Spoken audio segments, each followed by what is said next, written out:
kui jõe peal ei ole jääd, jäävad veelinnud ise süüa. Palun andke lindudele rohelist toitu, näiteks kapsalehti ja muud sellist.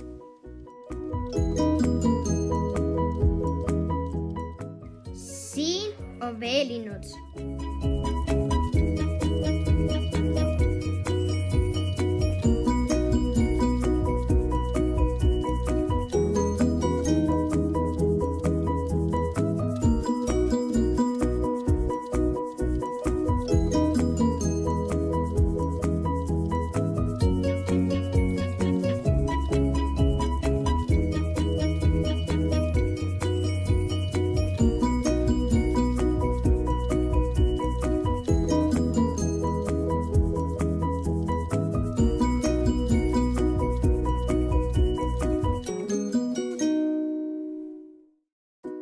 Aitäh, et vaatasite meie videot. Miks ma linde ei toida?